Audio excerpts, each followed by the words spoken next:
You guys can be seated. Kids, you guys can head on back. Nehemiah Chapter 6 is where we're going to be.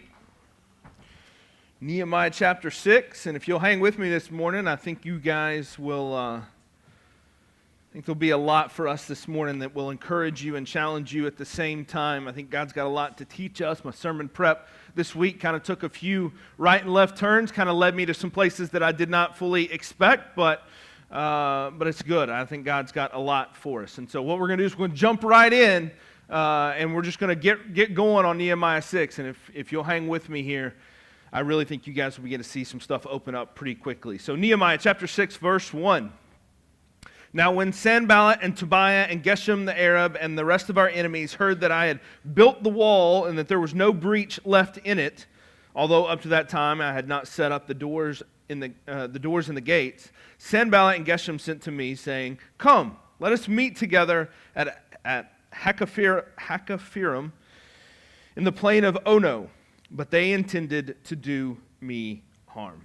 So we're picking up our story right where we've left off, just working our way through the book of Nehemiah. Nehemiah is leading this crew of men, women, perfumers, it said, businessmen, farmers. All these people have come together and they are rebuilding the wall of Jerusalem.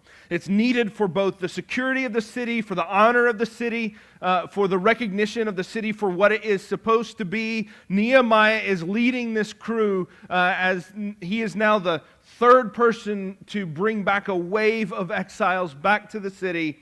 And they're trying to establish the city of Jerusalem to become what it was always meant to be, kind of this beacon of the glory of God for the nations.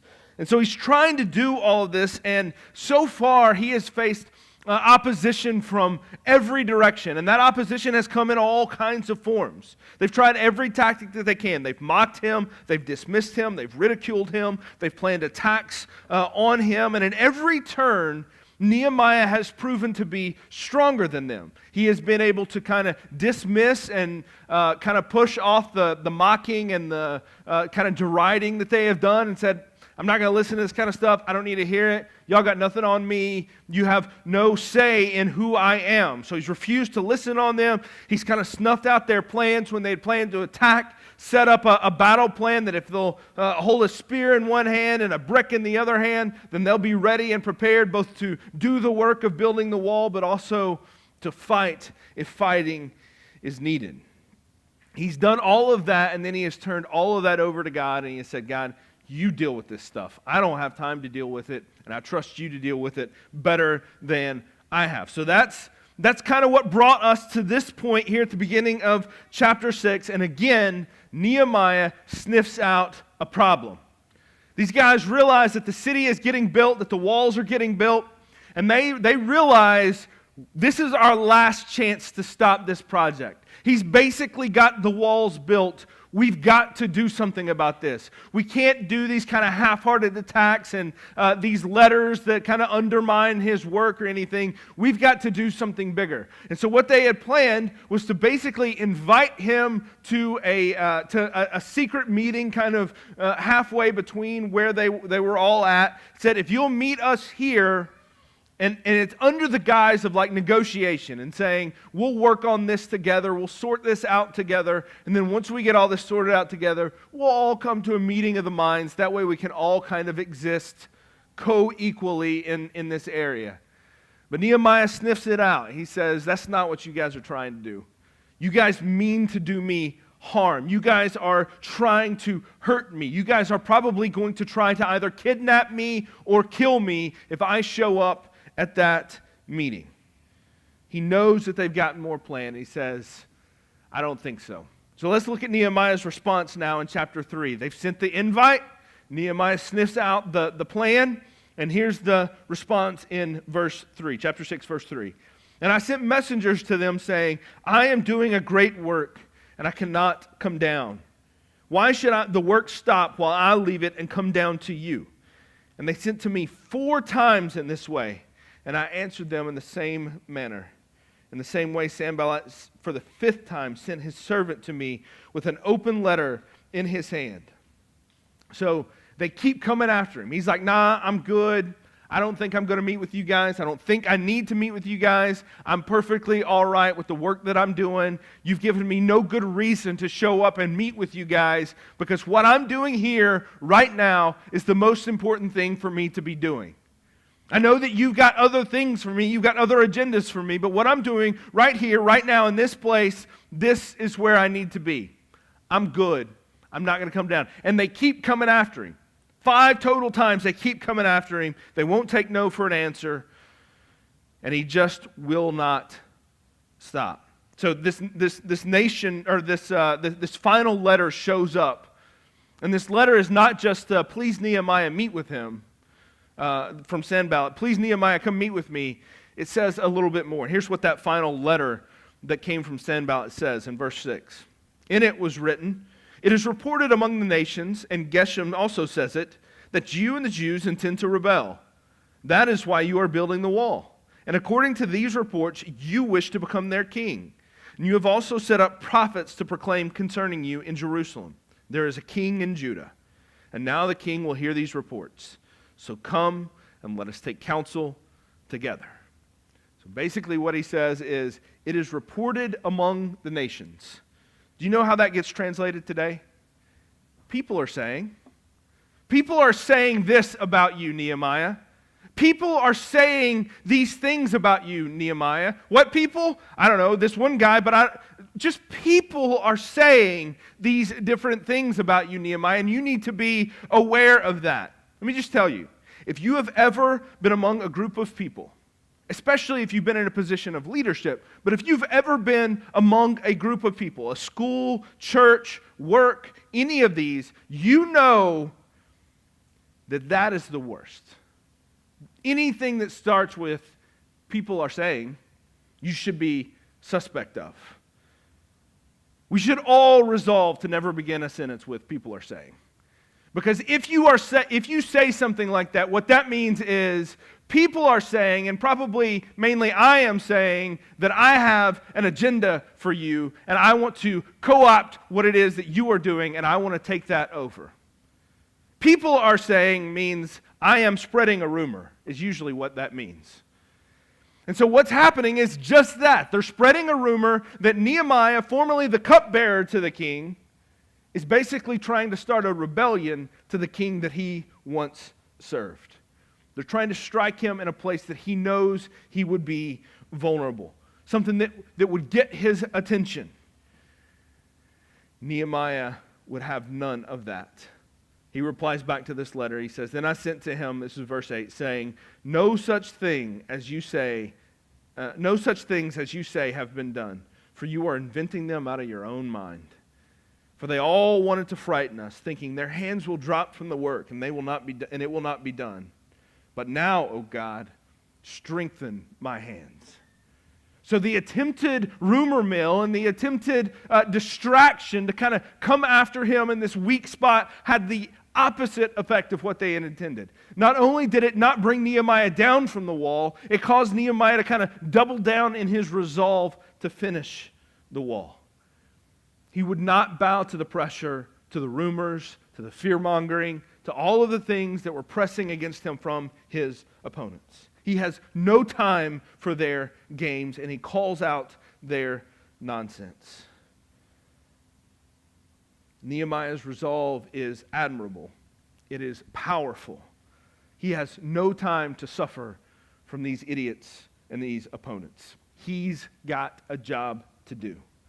And that's the verse that I kind of want to camp out on for the morning. We'll get through more of chapter 6, and then the last half of this book will actually go very fast, just a couple more weeks here. But we go back to verse 3, and this is what I want to camp out on. It says, and I sent messengers to them saying, I am doing a great work, and I cannot come down.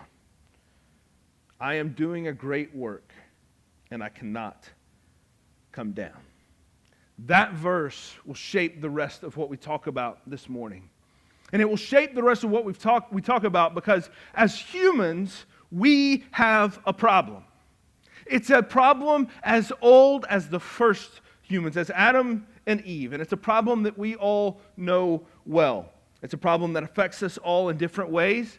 It is created by a variety of factors. Some deal with this problem better than others, depending on our genetics, our physical bodies, our environments, the stuff in our life.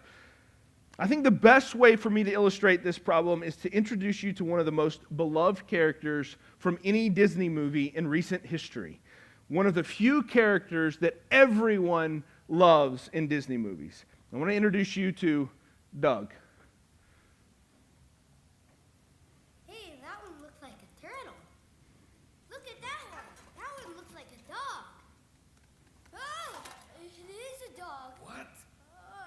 We're not allowed to have dogs in my apartment. Hey, I like dogs. We have your dog. Whoa. Wonder who he belongs to. Sit, boy.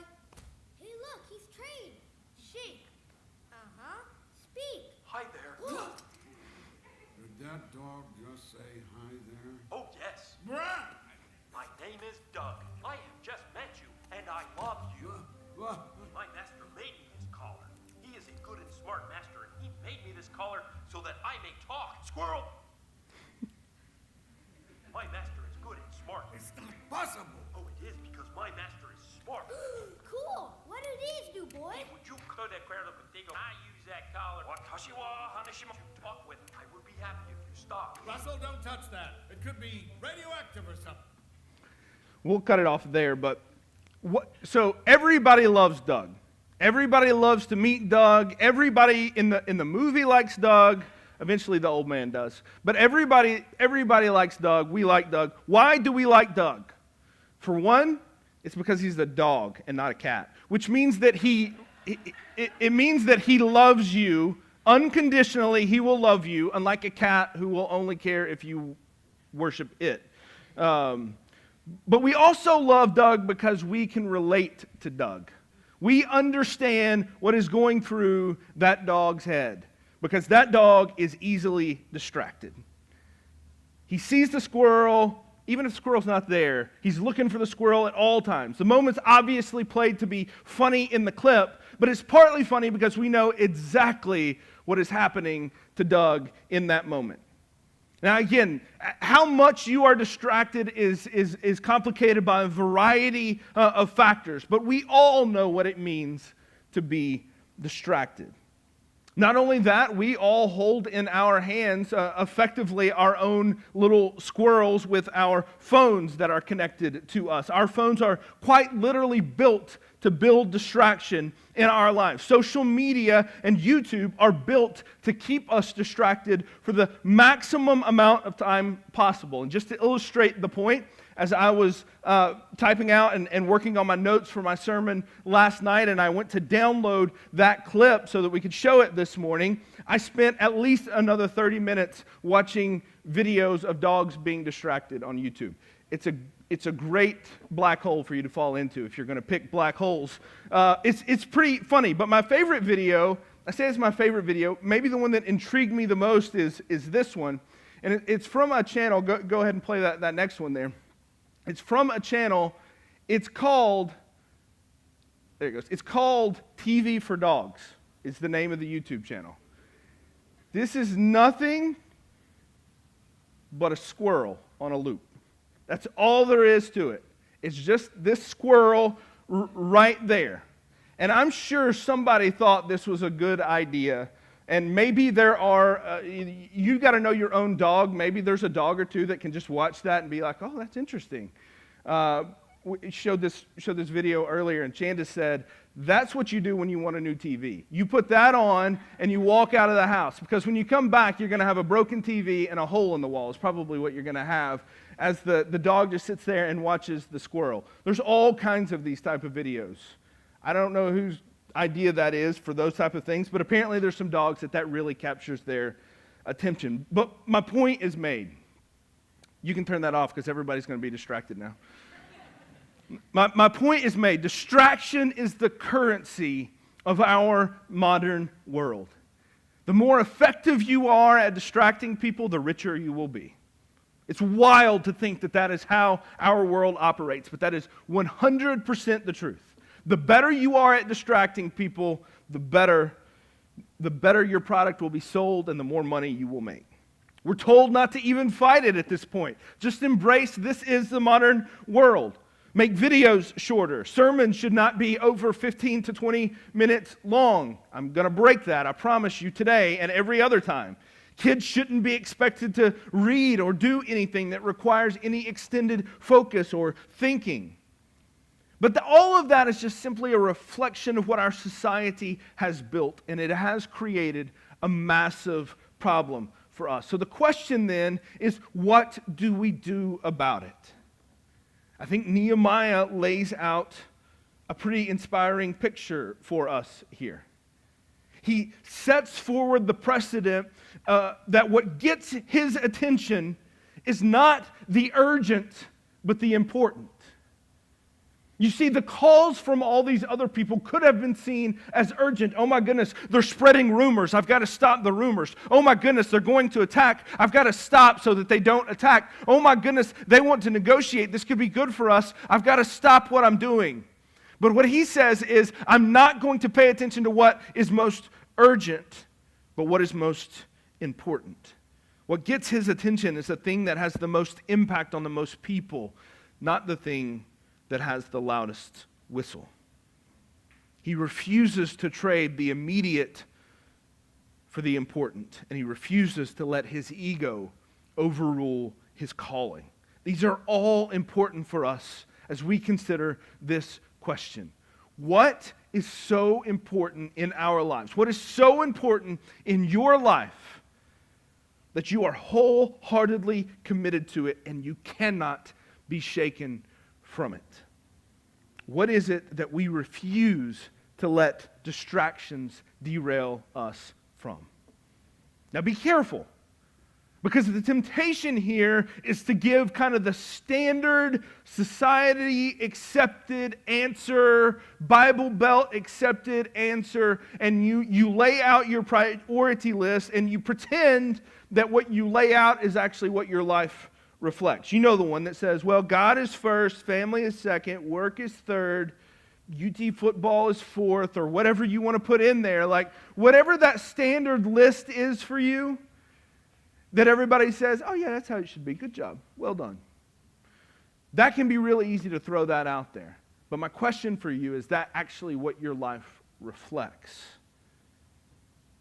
Is that actually what your life reflects? I know this is what we want to say is true, but you know as well as I do that what has our attention is not always what deserves our devotion. Yet it's that attention that truly reveals what we are devoted to. We can say that we are devoted to God. We can say that we have given our heart over to Him and that He is our Lord. And those are good and right things to say. But if we can't manage to open the Bible between Sundays and understand His Word, if we can't manage to spend some time in prayer to listen to the leading of the Spirit, the groaning of the Spirit inside of us, then it is a right question to ask. Is your devotion and your attention given to the right things? We can say that we love our spouse, but if we can't manage a decent conversation and a few acts of love based on their own kind of love language and how they receive love, then it's fair to ask, how important is that to us? Far too often, we don't go up on the wall that we have been called to, but instead we build our little sandcastles that will be torn down as soon as the tide comes in. And we spend all of our affection, all of our attention, all of our mental effort, all of it is focused on this thing that's going to be torn down. And God is saying, what needs to matter are the things that are the most important, not the things that are just right in front. I also know the other temptation here to say, you're right, Pastor. I have been distracted. I am Doug the Christian. That is me, and I am distracted by every squirrel that runs by, and I need to get my act together. Here's my new 14-point checklist of the things that are going to be the most important to me.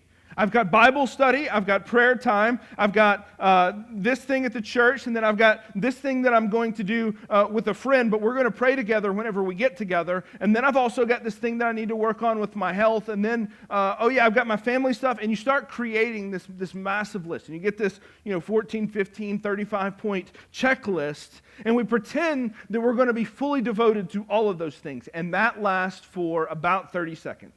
If you're really good, it might last for like a day. And then it kind of goes away. You know as well as I do that massive checklist that says all of these things are going to be the most important thing is nothing but a recipe for failure. If everything becomes important, then nothing's important. So I'll ask it again. What gets your attention and what gets your devotion? We're exactly 2 months to the day, 2 months away from the start of the 2020 Olympic Games in 2021. I don't know hardly anyone that's competing in these Olympic Games. Know a couple of the people that we've seen on some of the others. But here's what I do know. At some point, every athlete that's competing in those games picked their wall. And they said, I'm not coming down until I've done what I set out to do. And then they got thrown this thing that said, and you can't do it for an extra 12 months. So this training that you've been building to this one moment that you have quite literally built your entire life around, hang on. You got 12 more months. You got to keep on running. It's like running a marathon at 26.2. They're like, hey, keep going. You got to get to 36.2. Like, oh, man. But they've kept doing it. They're still pursuing it. They don't care about work-life balance. They don't care about their opponents or their naysayers. They are doing their great work for now, and they will not come down. I'll remind you this morning of what I try to remind you guys of every so often. Do not try to be balanced people. A balanced life, I am convinced more than ever, is a lie from the devil. We are not called to be balanced people, ever. You should be highly unbalanced. You just have to choose very, very carefully what it is that you commit to. You have to choose very, very carefully what it is that you give your life over to. We celebrate these athletes at the Olympics because we can say those people had a commitment and a devotion that I cannot match in my life. Or at least to this point, I have not matched in my life. They gave up more to achieve that 6th place finish than I've ever given up for anything. And I think that's good and it's right for us to cheer for that. The mistake is whenever we celebrate that as though that is the ultimate and the best choice to make. So when you all watch the Olympics here in a couple months, and I hope you will, I know I will, I'll probably be watching like handball at 4 o'clock in the afternoon because I watch all of it. I think that it's all great. But when you watch this stuff, like be challenged by what you see there. But also know that even if they win a gold medal, that gold medal, it'll be tarnished. It won't be the same. It will forever be the mark that they did what they did. But it will not last forever.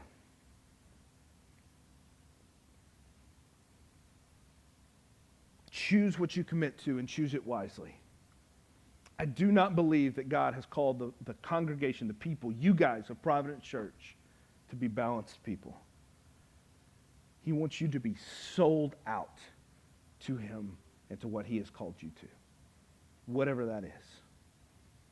And I think that looks different for all of us in here. But He wants you sold out. So what does that look like? What does that mean for us to do that? I want to give you 2 examples from our life, from mine and from Emily's. But this is primarily about her and some moments that she's had along the way. Ones that she chose and others that she did not. The times when she had to say, this is my work, and I will not come down. And I also want to say, I'm going to say this up front, I'm going to say this a couple of times. I am not saying we did this right, so mirror us. I am not celebrating Emily and I and saying, look at how great we are. That is not what I am saying. I'm simply telling you this is the rubric that we tried to pass these things through in our life. You've got to make your own choice of what God is calling you to. This past week, we saw our 5th grader and our 8th grader finish their respective elementary school and middle school education. I'm doing all right. Mama's not doing quite as well. There's been a tear or two.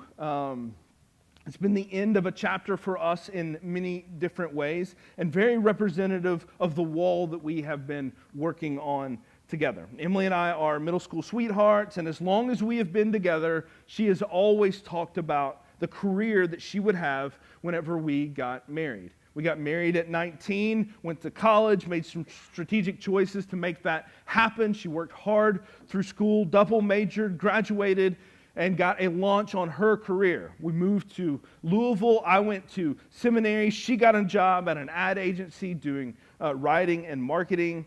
And I set out to do, like I said, my studies there in seminary. For us, starting a family is something that we wanted to pursue, but we wanted to wait until I got through with school. So the timing wasn't really the plan for us to do that immediately.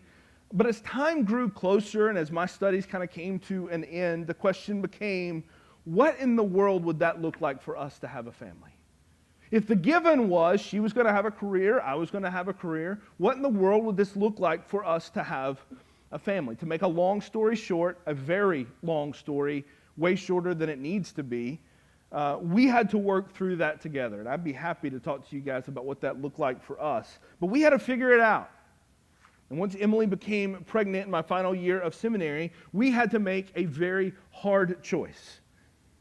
She made the decision that she needed to be at home with our kids while they were young. This is not a choice that I forced. This is not a choice that anyone forced. This was happening in conversation together, but totally her call to make. It just became clear to her that that's what she felt like God had called her to do and what God had called us to do, for her to be home at that time. Financially, it made no sense. I was making well under $35,000 a year at the time, but we decided this is what we needed to do. Emily managed to work some freelance, to pick up an odd job as a writer here or there, but her focus was at home. Then Isaiah came around. We continued the same thing. We began planting this church here at Providence. We tried moving at the bottom of the housing market in 2011, which was a total nightmare. We had to make a rent and a mortgage payment at the same time while we lived here and tried to sell our house in Knoxville. Emily picked up more freelance work and would work during nap times and at night and on the weekends. Often we'd get a check-in from one of the freelance jobs the same day or maybe just the day before another big bill was due. I could tell you story after story after story of this happening. But she knew that for that moment, this is where God had her. As the kids started school, Emily increased her freelance work, eventually working up to basically full-time hours doing contract work. And we felt the freedom to do that as our season in life changed. And now fast forward several years to where we are right now, and in the past month, as I said, many different chapters have changed for us in the past month. But the kids have gotten older, and now Emily has gone back to work. She's taken a full-time position at Appalachian Electric and resumed a career that had largely been put on pause in those early years. She was at an ad agency full-time, and now your standard 8-to-5 job at Appalachian Electric. And don't misunderstand me. She's still up on that wall for our kids. It just looks very different for us now in these days. And those early days were hard because there were many, many, many things that could have taken her down from that wall. That wall that she chose to say, this is the good work I am doing, and I will not come down. There were many temptations to say, I want this career back that I had begun, that I had always dreamed of. But she said, no, I will not be distracted by that either. This is the wall that I have been called to stay up on, and I will not come down. Her choice, fully hers to make. And it was her calling for that season to be at home as much as she could be. And she was doing a great work.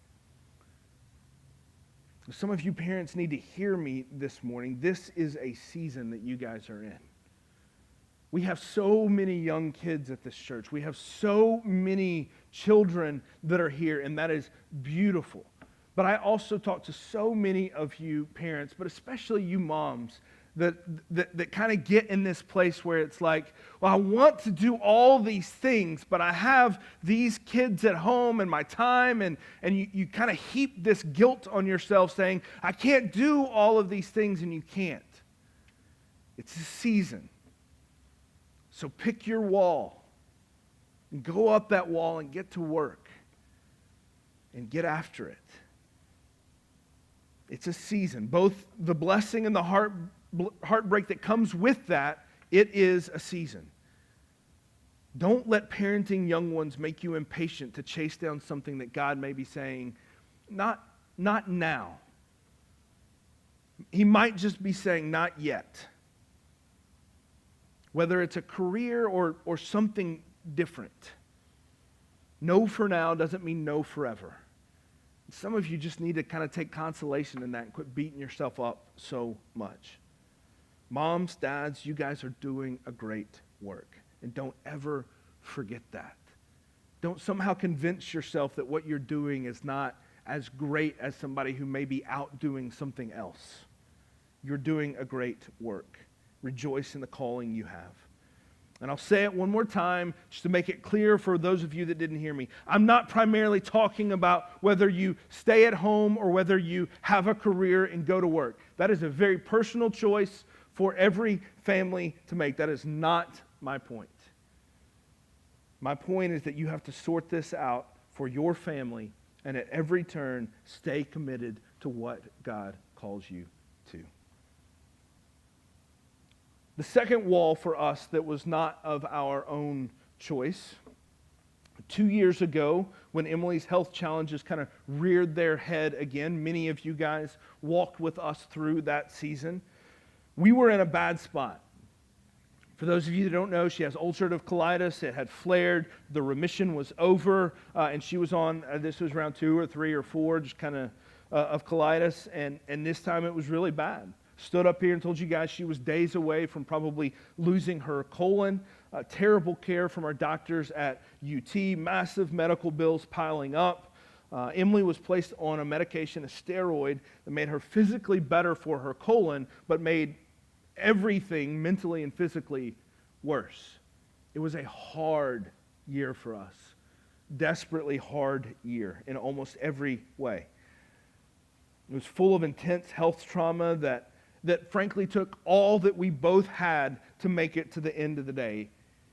We started taking trips to Vanderbilt to see the doctors there. It took strategies and very careful planning to battle against anxiety, to change diets, to figure out new medications, taking tests, and 1,000 other things that were a part of our daily life that we had to deal with. Emily would often, and she's not here this morning, she wanted to be here, but Isaiah's not feeling well, so she's not here, but she would often break down in tears at the things that we could not do together, the trips we could not take, the days we could not spend at Dollywood or some other place having fun, the money that was lost to medical bills, the relationships, some of her friendships with you guys in here that were unavoidably strained by the moment. But during that year, what became clear to us is that if Emily was going to get through that year, she had a work to do, and she could not come down. She did not want to be on that wall. She did not choose that wall. But that's what she had to do, and it became everything for us. So many of you guys didn't see her here for a long, long time. She simply did not have the strength or the ability. We didn't go out. We didn't eat much variety. We didn't do anything. We just made it to tomorrow and tried to get a little bit healthier when we could. That was our great work for that season. I can't thank you guys enough for your prayers and for your generosity during that time to be there, just like Nehemiah had, on that wall with us, helping us build that wall. It took every ounce of what you guys gave and every ounce of what we could to get her back to where she is today, feeling much better, still struggling and dealing with things, but getting much, much better and able to even now take a job where she can work outside of the house. Sometimes your great work is what it has to be. It is just what you have been given, and that is where your work has to be. It's not what you want it to be. When that happens, it's okay. You don't need to feel the weight of what you're not doing. And I think this is one of the chief ways that Satan will get after us. God will call us to a great work. He will call us to do something that we desperately need to commit everything that we have to it. And then when we get up that wall, we can see from the top of that wall, oh man, I see that field over there. That's getting a little bit neglected. And I see this over here, and man, that's not how I wanted it to be. And oh, this probably shouldn't be working the way that it's working, and I got to go make this better. Because you can see from that vantage point all the other things that aren't working exactly how they're supposed to work. And I just want to tell you, there's probably a season for you to address all those things. But you've got to decide what's going to be the most important thing for you. Are you going to pursue what you've been called to in that moment, or are you going to try to fix everything else? I think Nehemiah's example is a good one for us. Pick your wall well. And when you get up there, you fiercely fight to finish that project. What have you been called to? What is your great work? What is the wall for you? Nehemiah chapter 6, verse 15, we see the end result of Nehemiah's hard work. He says, "So the wall was finished on the 25th day of the month of Elul. In 52 days they built this wall. And when all our enemies had heard of it, all the nations around us were afraid and fell greatly in their own esteem. For they perceived that this work had been accomplished with the help of our God." So at the end of all of this, who gets the glory for the completed work? It's God. It's God who gets the glory. I want to be very careful. I do not tell stories of our family lightly up here. Usually when I tell stories of our family, I'm mocking something about us. And there's plenty to be mocked. But I tell this story because what Emily has done over these years and what she has been forced to do with her health, it just required everything that we had. And we just wanted to be committed and be faithful to what He's called us to. That's all we've ever wanted to do. And that's still where we are today. And at the end of the day, all we want is for God to get the glory for that. That's all Nehemiah wanted too. If you go back to chapter 1, remember what it is that he said. I've got to go back there. The city being in ruins is bad for the name of God. I've got to fix this. God, lead me as we go. And you know what's crazy? We've been talking about exile and the return of God's people from exile. We talked about Zerubbabel and the temple. We've talked about Ezra and his wave of exiles that came back. We've talked about Nehemiah and this third wave of exiles that came back. We've talked about political reforms. We've talked about religious reforms. We've talked about enemies. But as Nehemiah stands at the base of this wall now complete, do you know what we have not once, not one time have we talked about in any of this? Is miracles. There's no miracles in the book of Ezra or Nehemiah. Now there's God's sovereign hand working all the time, all over the place. But there's no, like they didn't just wake up and, oh man, look, the wall is there. Where did that come from? That wall got built one way. hard work. A bunch of people got after it and built the wall. Now, God protected them. God ordained things to happen so that it could be done. All of these things, but it was accomplished by hard work. Friends, I need you to hear me this morning. By far, the most common way that God works in this world is through simple, hard work. We sing songs about God being a God of miracles, and that is good and that is right that we should do that. God gave us examples and pictures of those miracles in Scripture for a reason. But make no mistake, God is in the work, but it is hard work that does it.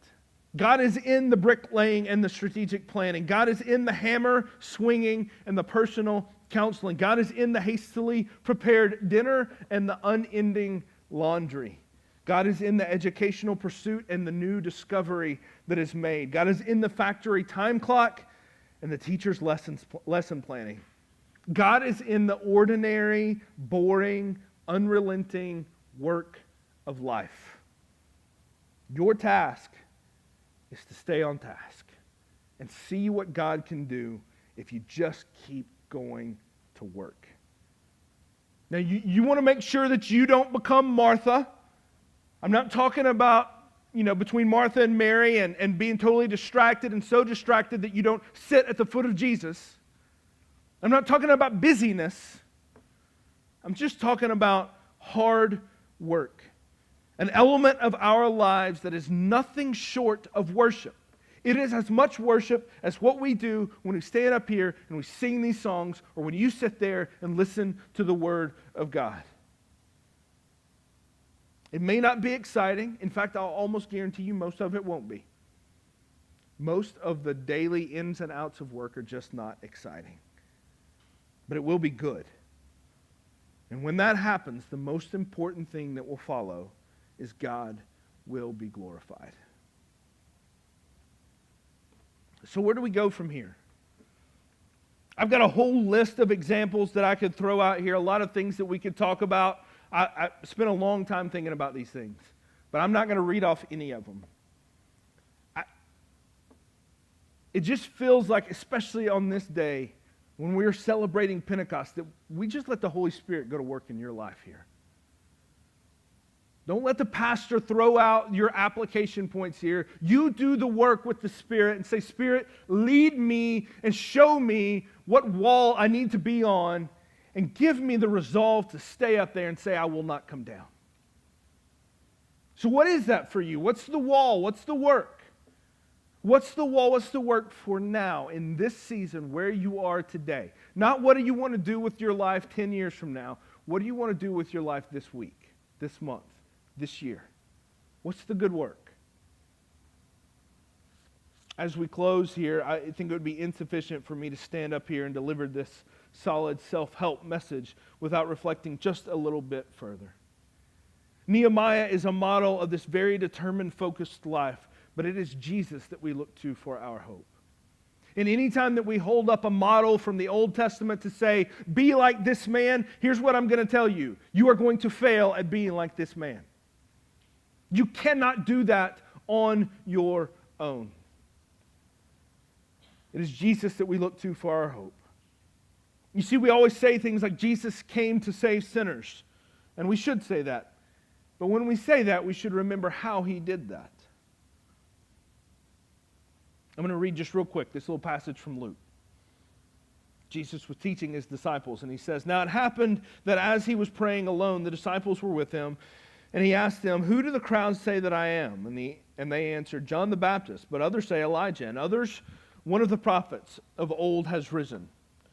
Then he said to them, But who do you say I am? And Peter answered, The Christ of God, the Messiah. And he strictly charged them and commanded them to tell this to no one. Does that mess with your categories? It does mine. I thought we were supposed to tell everybody about Jesus. Jesus says, don't tell anybody about me. And he says, the Son of Man must suffer many things and be rejected by the elders and chief priests and scribes and be killed, and on the third day be raised. Jesus tells Peter, don't tell anybody because I'm here for a purpose. I'm here for a reason, and I have to see that task through to completion. I need to teach you guys more. I need to do more miracles. I need to explain more about who I am and the Spirit that will come. I've got to do all those things. It's not my time to die yet. I'll get there, though. The Son of Man must suffer many things. But just give me a little more time. So don't tell anybody yet. But he knew he was headed to that cross. He knew he was headed to the cross. And his life was built, headed down that road every step. And he knew it. He was mocked for it. He was derided by the Pharisees for it. He was scorned by Pilate. He was betrayed by his own disciples. He was deserted by his own disciples. He was homeless. He was dismissed by the rabbis. He had traps laid for him. None of that mattered because he had a great work to do. And he would not be distracted from that great work. Friends, whatever God has called you to do, it is to his glory when you work with all your strength to see it through to its finish. And some of you guys just need to see your work through to its finish. But friends, I also know that we are too much like Doug. We have our squirrels all around us, and we will chase them all the time, easily distracted and desperately in need of grace to see our calling through to its end. Desperately in need of grace for when we make the wrong choices and pursue the lesser to the detriment of the greater. When we exchange the glory of God for crumbling distractions of the world, the truth of God for a lie.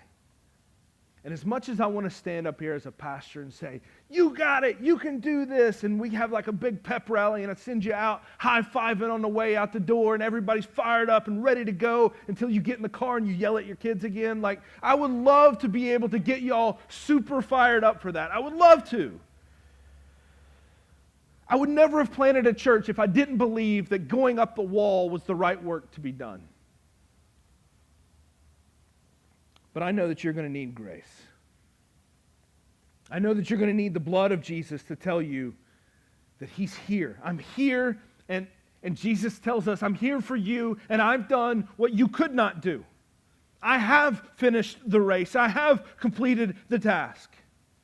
And in all the ways that are the most important, it is finished. Friends, this is the gospel. And it is from that truth, the finished and completed work of Jesus, that we climb our walls and we get to work. And we say, this is the great work we've been called to.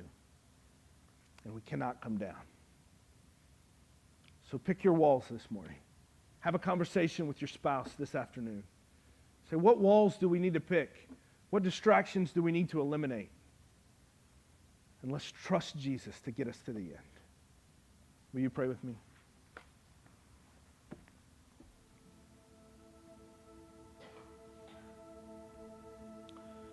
Father, I thank you that it is not solely upon us to get to the end in order to redeem and to make things whole, but that you have already done that. Help us to trust in that. Father, I thank you for this community of believers that have joined with us here at Providence to say, I want to come and I want to help build that wall with you. That have partnered with us in gospel ministry. So we're not coming down until the work is done. Father, give us endurance to keep laboring on your behalf to the glory of your name. And Father, give us grace when we fail. Father, I pray for a community of believers that can come together and that can talk about these things. That we're not left to just kind of ponder these things on our own. But we can go to our discipleship groups and we can go to our front porch communities and we can just go have lunch with others and we can say, man, I'm not sure what this wall is. I'm not sure what my distractions are. Or say, I know exactly what my distractions are and I've brought them into my life and I need help to eliminate them. Will you help me with this? Whether that be a spouse, a friend,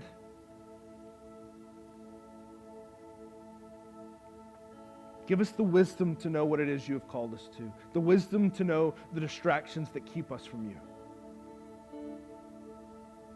the grace when we fail, and the endurance to just get to work. Father, I pray for some in here that just need to start the good work. That this morning will be something of a marking in their life where they have decided, I've got work to do and I've got to quit wasting my life.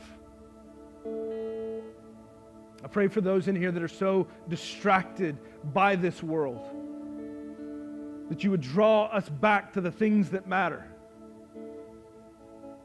and that we would choose our walls well. Father, I pray for those that need to finish a task this morning, that for whatever reason can't seem to get to the finish line or don't want to see the finish line.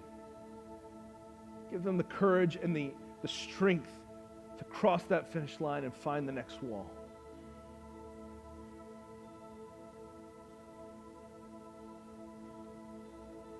Father, help us to leave with redefined priorities and to the glory of your name. It's in Christ's name we pray. Amen.